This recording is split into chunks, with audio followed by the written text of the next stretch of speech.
If you have anyone around you is sick right now, what would you do?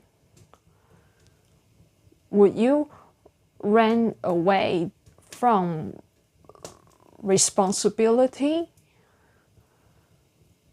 Or would you try to think of a way to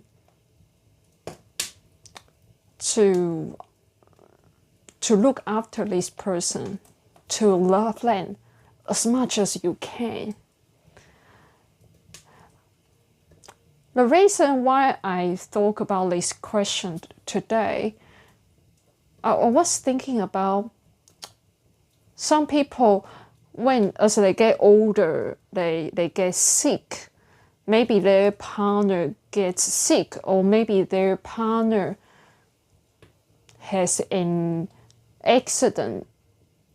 Therefore, they have to be the person who looks after them. Just like my stepfather, he had a scooter accident, and right now my mom has to look after him.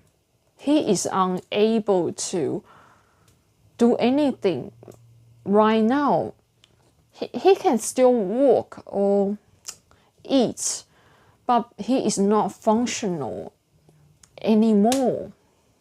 My mom has been looking after him for around 10 years, day after day. I used to look at my mom. I thought, why are you so dedicated to him? Especially since he wasn't nice to my mom. So I had the doubts.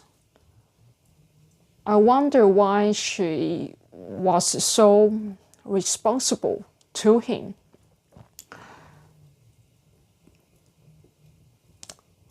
However, it is a different topic, because if someone you love and someone who treats you well, and all of a sudden they get sick, would you take up the responsibility, or would you walk away? Because you look at some people, they live a good life, and by just, always change to a better thing. What I meant is, for example, if you are in a relationship, you can either settle for what you have, or you constantly look for another person who has more to offer to you, in order to have a better life each time. And do you do that in your life? Do you always look for the better without taking the responsibility to the people who surround you, who love you? Right now, I have the realization how strong is my mom. How strong is the people who choose to take up the responsibility to love someone, to look after them, although it is hard. Because some people, they can choose to walk away from a difficult situation, and they just keep going on with their life without any worry. But they choose to stay in a difficult situation and to overcome it. How strong is this person who chooses to stay? It is incredible, incredibly strong.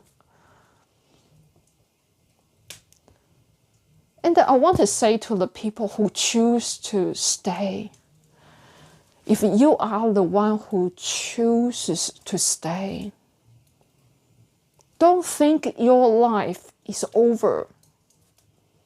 You are writing a beautiful story for yourself because you choose to overcome life challenges without walking away. You may be thinking, okay, so what can I do if I have to look after this person? If I have to sacrifice my life, I have no life anymore. I'm just making an example. I'm trying to make any examples for you to because you might be experiencing that right now. I want to encourage you to think of ways to make your contribution worthwhile. I meant if you don't have the money right now, what can you do? Can you write stories? Can you write stories about your life? Or can you use your experience to help other people? And all of a sudden, if you change your view of seeing your suffering will become a blessing to you. Because all of a sudden, you can help. You are not just taking up a responsibility. You are actually helping millions of people who experience the similar thing to you. Think of a way to share your story. I remember I had a gentleman who I coached. He said to me, my partner is sick right now. I have to wash all the clothes. I have to cook. I have to do everything that she used to look after, plus my usual job. Imagine how tough it is for this guy. But I could see he was a gentle, caring person. I said to him, if you love to write, if you love to help people, if you love to socialize with others, why not share your story in the public? Share your story to the people who are experiencing the same thing. And all of a sudden, his eyes brightened up. He realized he has choices in his life, and it is a great choice. He has the nature of caring for others. It is perfect for him. I'm not saying it is good for his wife getting sick. I'm saying you can see from a different perspective and turning your story into a blessing. Just like myself, I grew up in domestic violence household. I had around 20 years of my life feeling lost, feeling hopeless. I did not have any childhood. It was full of arguments. That is all I can describe my childhood. It was a chaos. But right now, I don't blame my childhood. I use this right now, this moment, to share a story with you, to tell you you have a different option. Do you think how did I write my book? I used my childhood story to help others. And I was invited by a big hospital to advise how to help all these women. Can you see opportunities? Can you see your situation can be a great blessing to you? All of a sudden, you're going from without a purpose. Right now, you have a purpose. Do you know how difficult it is to find a purpose for most people? Even for the people with everything everyone wants, they can't find a purpose. And I'm giving you a purpose. I'm giving you the purpose of sharing your story with others and changing your perspective. Don't say I don't understand how you feel. I suffered a lot in my childhood. I know what is called suffering. I'm not saying I'm a saint or something like that. I'm saying I know how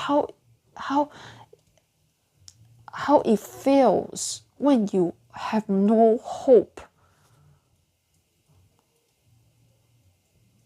And I want you to believe your life can be wonderful, wonderful life. Don't think of the people who have everything, don't have problems in their lives. It is not like that. I'm fortunate to interact with different types of people. They told me about their life stories. Some people coming from a background with everything, but they experience exactly the same thing that you will experience in your daily life. There is no difference. Do you understand? They still have arguments at home. They still argue with everything that you can think of.